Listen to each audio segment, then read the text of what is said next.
Alhamdulillah nahmaduhu wa nasta'inuhu wa nastaghfiruh wa na'udzu billahi min shururi anfusina wa min sayyiati a'malina may yahdihillahu fa huwal muhtadi wa may yudlil fala hadiya lahu. Asyhadu an la ilaha illallah wahdahu la syarika lahu wa asyhadu anna Muhammadan abduhu wa rasuluhu alladzi la nabiyya ba'dahu amma ba'd. Qala Allah ta'ala fil Qur'anil Karim, a'udzu billahi minasy syaithanir rajim. Laqad kana lakum fi rasulillahi uswatun hasanah. Wa qala aidan inna Allaha wa malaikatahu yusholluna 'alan nabi. Ya ayyuhalladzina amanu shallu 'alaihi wa sallimu taslima. Allahumma shalli wa sallim ala nabiyyina Muhammad wa ala alihi wa sahbihi ajma'in. Ya ayyuhalladzina ittaqullaha haqqa tuqatih wa la tamutunna illa wa antum muslimun. Alhamdulillah, tentunya kita patut bersyukur mengucapkan puji pada Allah Subhanahu wa Ta'ala bahwasanya pada hari ini kita masih diberikan kesempatan oleh Allah untuk melaksanakan segala aktivitas kita yang mudah-mudahan apa yang kita lakukan mendapatkan ridho, hidayah, inayah serta maghfirah dari Allah Subhanahu wa Ta'ala. Salawat dan salam tentunya semoga dilipat curahkan kepada Nabi Muhammad sallallahu alaihi wasallam. Hadirin hadirat yang dimuliakan Allah Subhanahu wa Ta'ala. Sebagai seorang muslim dan kita berharap kita termasuk golongan mukmin, orang yang beriman.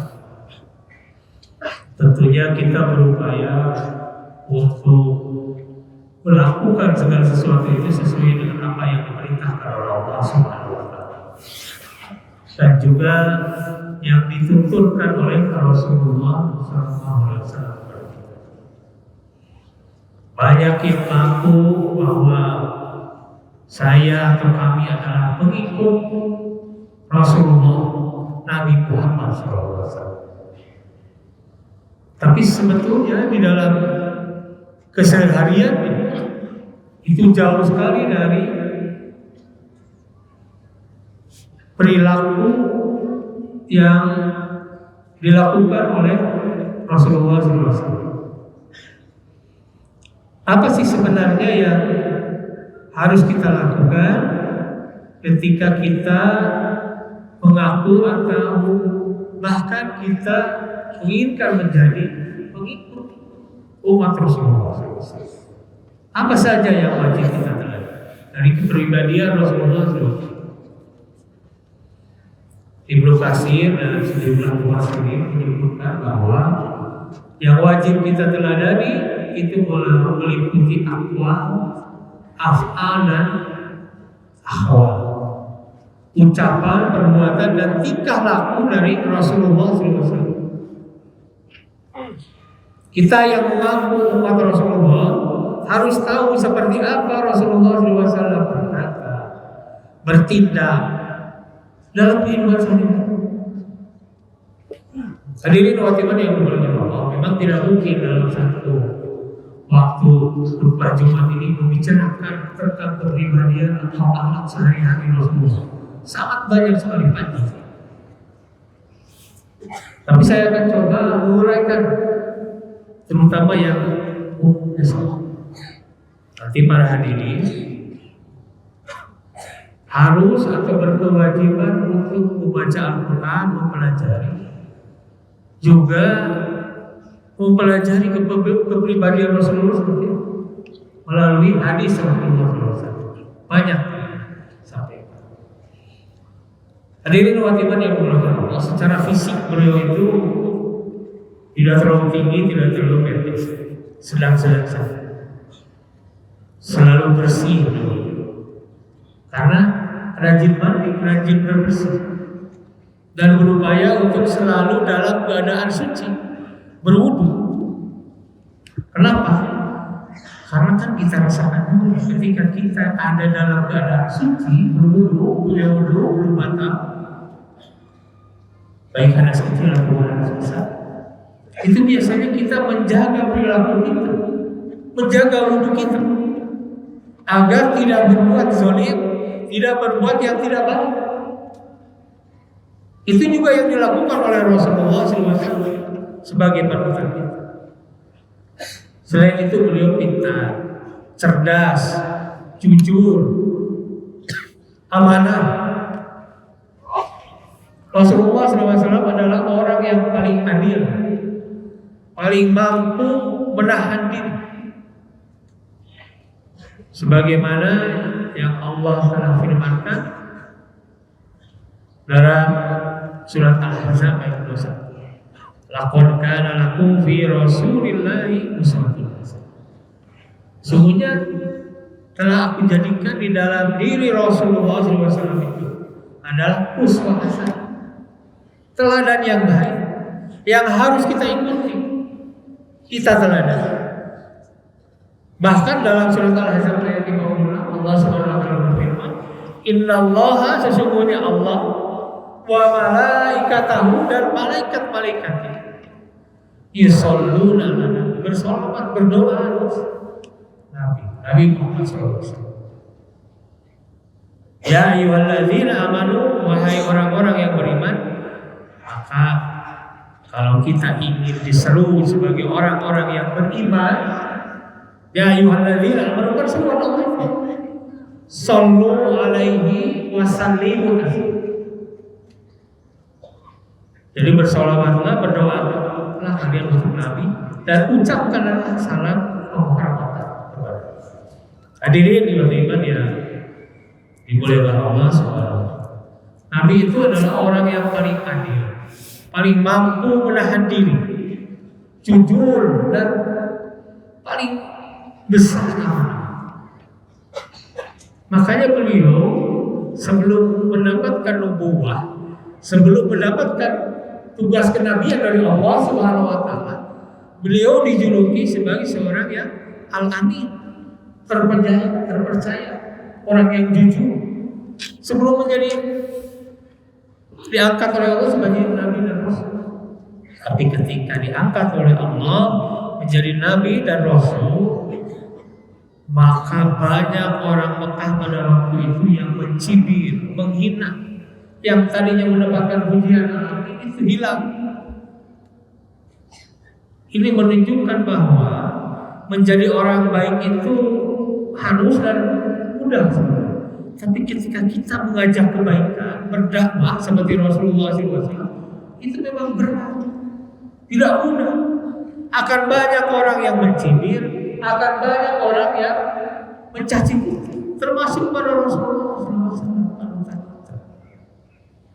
Ketika beliau mendapatkan nubuwah, langsung itu orang Mekah banyak yang tidak percaya, banyak yang menghina kepada Rasulullah. Ini tugas yang berat. Padahal tugas ini disandang bukan oleh para mubalik saja, bukan oleh para kiai saja, bukan oleh para ajangan saja, tapi kulli muslimin, setiap muslimin itu memiliki kewajiban untuk menyampaikan berdakwah, suatu yang mendekatkan kalimat dengan kapasitasnya, dengan sesuai dengan kemampuan dan kapasitas. Hadirin hadirat yang dimuliakan Allah SWT. Bahkan para musuh beliau pun mengakui hal ini dari Rasulullah SAW.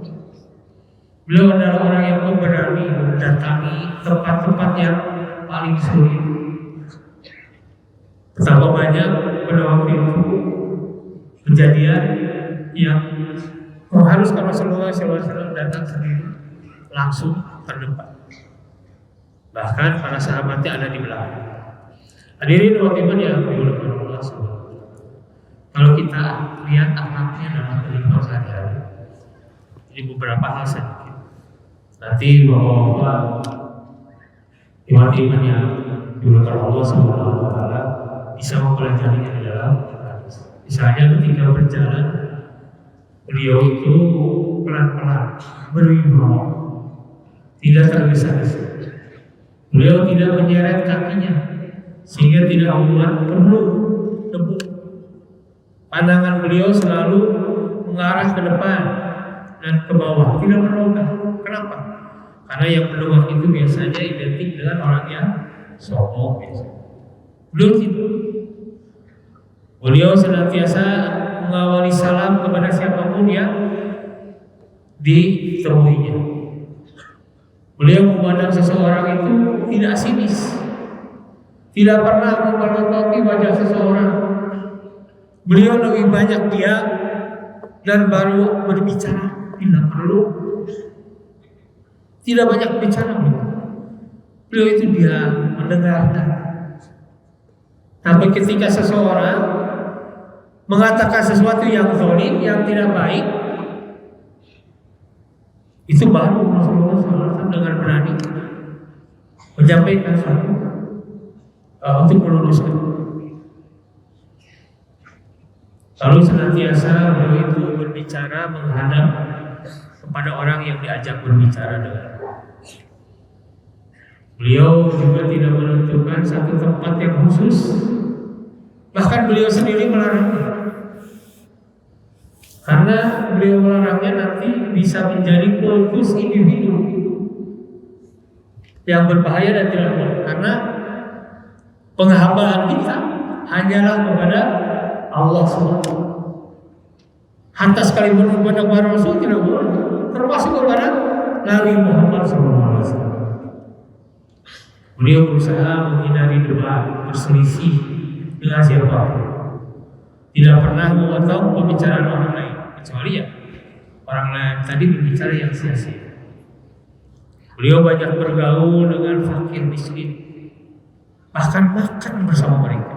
Tidak jijik beliau, tidak selalu menentukan kalau yang dengan beliau itu harus orang kaya.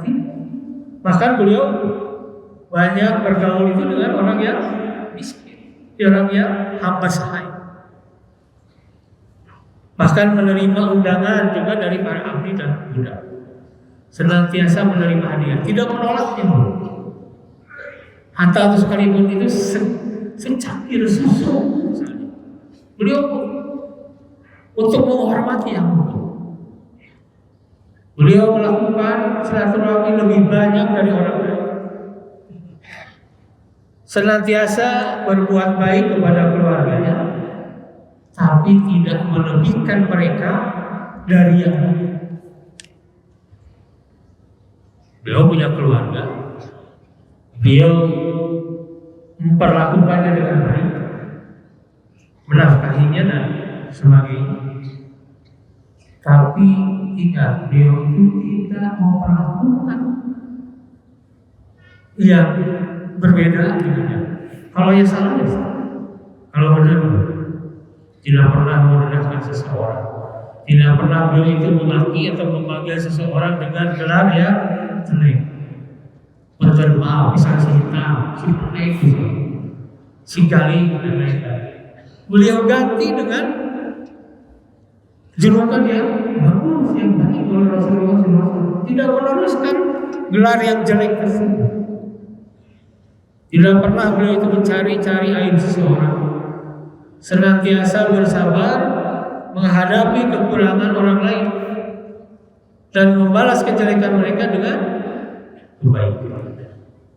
Hadirin teman-teman yang dimuliakan Allah SWT, beliau juga selalu menjenguk orang yang sakit, meskipun tempat tinggalnya jauh dari kota Mekah atau kota Madinah. Apalagi para sahabat, beliau selalu menanyakan kabar dan keadaan para sahabat. Lalu Rasulullah SAW itu adalah orang yang paling banyak bermusyawarah. Dan setelah bermusyawarah ada hasil keputusan, maka beliau selalu menekankan untuk melaksanakan, berazam kepada Allah SWT. Beliau itu paling banyak yang berusaha, selalu setia menepati janji. Kemudian juga memberikan sesuatu dengan tangannya sendiri kepada fakir miskin. Tidak pernah mewakilkan kepada orang lain. Ketika sholat, di dalam salah satu riwayat hadis, beliau sholat khusyuk dan panjang biasanya bacaan. Tapi ketika suatu waktu ada orang datang mengetuk pintunya, apa yang dilakukan oleh Rasulullah? Beliau tidak membaca bacaannya, tapi memendekkan bacaan sholat. Jadi hablum minallah dan hablum minannas itu harus meninggi. Bahkan bila sedang sholat, ada dalam salah satu hadis, ada anak kecil yang menangis, beliau juga memendekkan sholat. Orang yang paling mulia di sisi beliau adalah orang yang paling banyak berbuat baik kepada orang lain. Ini waktu yang dimulakan Allah SWT. Beliau juga sangat menghormati orang tua, menyayangi anak-anak. Beliau juga tertawa, tapi tidak terlahap. Tidak seperti kita yang melakukan banyak hal yang sia-sia. Beliau juga tertawa karena dia juga manusia, tapi tidak terbahak-bahak. Kebanyakan berupa senyuman beliau. Jarang sekali, bahkan tidak ada dalam hadis itu dikatakan beliau pernah tertawa terbahak-bahak. Beliau juga banyak bercanda dengan saudaranya, dengan keluarganya, tapi tidak pernah beliau mengeluarkan ucapan yang sia-sia atau batil ketika beliau bercanda. Hadirin wakiman yang berbahagia, tapi ketika beliau marah, bukan karena dirinya, tapi karena Islam itu dihina, dicaci maki, maka apa yang terjadi? Beliau marah. Bahkan dikatakan tidak seorang pun akan mengenal beliau. Hadirin wakiman yang berbahagia, inilah beberapa perilaku atau akhlak daripada Rasulullah SAW. Termasuk ketika beliau memperlakukan musuhnya. Ketika Fatul Mekah penaklukkan kota Mekah, apa yang dilakukan?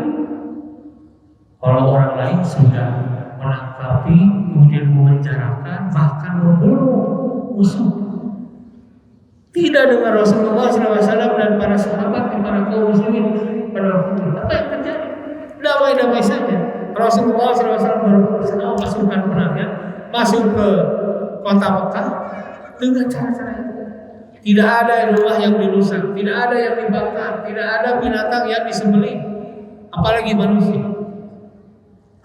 Semua ditawan, bahkan diberikan ampunan oleh Rasulullah SAW. Itu anak mulia. Betapa mulia akhlak beliau. Hadirin wakiman yang dimuliakan Allah SWT. Beliau juga sangat sederhana, tidur di atas tanah. Bayangkan, angkat Rasul tidur di atas tanah hanya beralaskan tikar. Rasulullah sejadah. Kita yang seringkali tidur di kasur yang empuk masih merasa kurang. Menjahit pakaiannya sendiri, menjahit sandalnya, mengikat otanya sendiri. Ini adalah hadis, silahkan pelajari.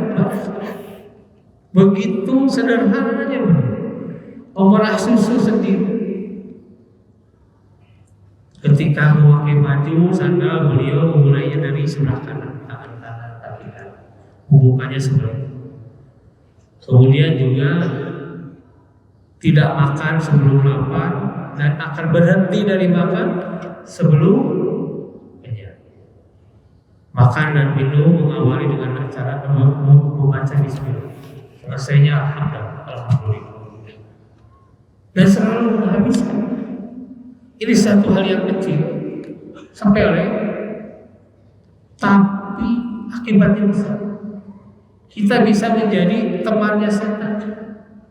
Ketika kita membuatirkan misalnya minuman yang sekarang seringkali kita anggap sepele, minuman dalam gelas, kita minum tidak dihabiskan, ada setengahnya seperempat. Itu mubazir, tidak boleh dilakukan. Rasulullah SAW tidak pernah melakukan itu. Jangan-jangan kita innal mubazirina kanu ikhwana. Jangan-jangan kita termasuk temannya setan.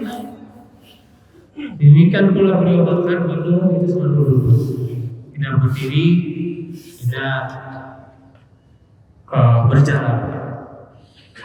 Beliau membagi waktunya itu menjadi 3 bagian. 1 bagian untuk Allah, 1 bagian untuk keluarga, dan 1 bagian lagi untuk sendiri. Sedangkan waktu untuk diri sendiri beliau bagi dengan umatnya, yaitu umat. Barakallahu fiikum.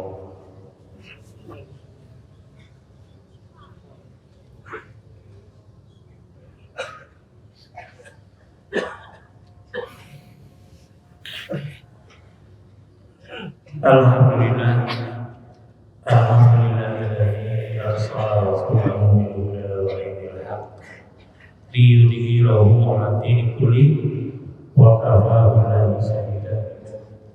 Asyhadu an la ilaha illallah wahdahu la syarika lah wa asyhadu anna Muhammadan abduhu wa rasuluhu alladzi la nabiyya ba'dahu. Allahumma shalli wa sallim ala nabiyyina Muhammad sallallahu alaihi wasallam. Hadirin wa hadirat yang dimuliakan Allah, pembaharuan yang dibawa Rasulullah SAW itu meliputi ada beberapa, yaitu yang pertama islahul akidah, perbaiki akidah,